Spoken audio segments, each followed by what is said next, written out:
পরিষ্কার যে দৃশ্যটা দেখতে পাচ্ছি সেটা হলো পশ্চিমবঙ্গে দীর্ঘদিন থেকে তৃণমূল কংগ্রেস শাসন করেছে মমতা ব্যানার্জি বন্দ্যোপাধ্যায়। এখন এই মমতা দিদি ওনার ব্যাপারে কথা আছে যে ধর্মীয় সংগঠনগুলিকে তিনি সুযোগ সুবিধা দিয়েছেন, মুসলমানরা ওনাকে সাপোর্ট করেছেন। এটা তো এই ইস্যুগুলি নিয়ে কিন্তু বিজেপি দীর্ঘদিন রাজনীতি করেছে। ওরা ওরা একটা রাজনৈতিক স্ট্যান্ড, যাকে বলা হয় পলিটিক্যাল স্ট্যান্ড, রাজনৈতিক বক্তব্য, এটা হয়েই থাকে ক্ষমতায় যাওয়ার জন্য। তো ধর্মকে অবলম্বন করে তারা জাতীয়তাবাদী আন্দোলন করেছে।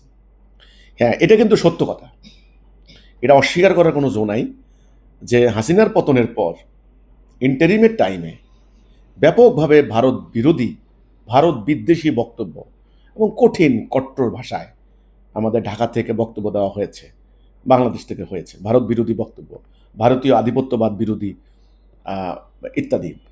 তো এগুলিরে আবার ওই পশ্চিমবঙ্গে যারা পলিটিক্স করছেন তারা ব্যাপকভাবে মার্কেটিং করেছেন এবং তাদের এমন একটা টাইমে এটা ব্যবহার হয়েছে, নির্বাচনের টাইমে এটা কাজে লেগেছে। পশ্চিমবঙ্গের হিন্দুরা কিন্তু যথেষ্ট বিশ্বাস করেছেন বা বিশাল একটা ভোটার, হিন্দু ভোটারের কাছে এই অর্থে বিশ্বাসযোগ্য হয়েছে যে ভারতে, এই যে বাংলাদেশে একটা মুসলমানদের মানে উগ্র মুসলমানদের উত্থান হয়েছে, মৌলবাদীদের উত্থান হয়েছে, ইসলামিস্টরা মানে এখানে বাংলাদেশ দখল করে ফেলেছে, এরা যে কোনো সময় ভারত দখল করবে, এমনকি তারা এখান থেকে বলেছে যে 7 সিস্টার্স দখল করবে। এই ধরনের একটা আশঙ্কা, ভীতি তাদের মনে জাগ্রত হয়েছে এবং বাংলাদেশ থেকেও বহু হিন্দুদেরকে সীমানার মধ্যে গিয়ে জড়ো হতে দেখা গেছে। বিভিন্ন জায়গায় হামলা হয়েছে, বিশেষ করে এই যে ময়মনসিংহে দীপনচন্দ্র দাস, যেটা হ্যাঁ দীপুচন্দ্র দাস ময়মনসিংহের, এই ছেলেটাকে যেভাবে নিষ্ঠুরভাবে পুড়িয়ে গাছে ঝুলিয়ে হত্যা করা হলো, এই ঘটনাটা কিন্তু পশ্চিমবঙ্গের বিজেপিরা ব্যাপক নির্বাচনের সময় কাজে লাগিয়েছে যে হিন্দুরা তোমাদের কিন্তু খবর আছে। মুসলমানরা যদি এবারে আর মমতা যদি ক্ষমতায় আসে, মুসলমানদের সমর্থন নিয়ে আরও আশকারা পেয়ে যাবে। আমি মনে করি এটা একটা কাজে দিয়েছে আর কি, মানে ওদের প্রচারণার ক্ষেত্রে। এখন বাংলাদেশের পশ্চিমবঙ্গের যে সমস্ত মুসলিম নেতারা এই কথা বলছেন যে বাংলাদেশে ভারত বিরোধী বক্তব্য দেওয়ার কারণেই মূলত পশ্চিমবঙ্গের মুসলমানদের, ভারতের মুসলমানরা বিপদে পড়ছে, আপনারাই আমাদেরকে বিপদে ফেলছেন, এ ধরনের কিছু মুসলিম নেতাদের বক্তব্য আমরা পাচ্ছি ওখান থেকে।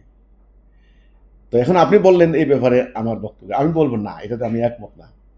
বাংলাদেশ থেকে যে মানে ভারত বিরোধী বক্তব্য দেওয়ার কারণেই যে সেখানে মুসলমানদের উপর বিপদ হচ্ছে, বিষয়টা তা না। সমগ্র ব্যাপারটাই কিন্তু এরকম ব্যাপক একটা মানে ধর্মান্ধতা, ধর্মের নামে রাজনীতি, উগ্রবাদ, সাম্প্রদায়িকতা, এটা কিন্তু ব্যাপক বিস্তার করছে। এটা ভারতেও হচ্ছে, বাংলাদেশেও হচ্ছে, এমনকি খোদ ইংল্যান্ডেও হচ্ছে, আমেরিকাতেও হচ্ছে।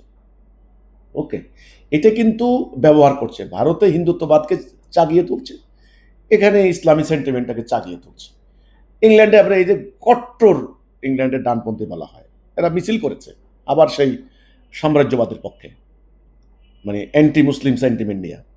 তো কাজে আমি বলবো যে সমগ্র ব্যাপারটাই, রাজনীতির গতি প্রকৃতিটাই কিন্তু এখন এই শতাব্দীতে এরকম হচ্ছে। এই এখন এর কারণটা কি? এর কারণ বলতে গেলে অনেক দীর্ঘ গবেষণার ব্যাপার, সেটা বলতে গেলে বিস্তারিত আলোচনার ব্যাপার।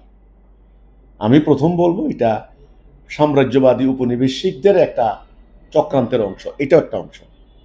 তারা ধর্মকে ট্রাম্প কার্ড হিসেবে ইউজ করে।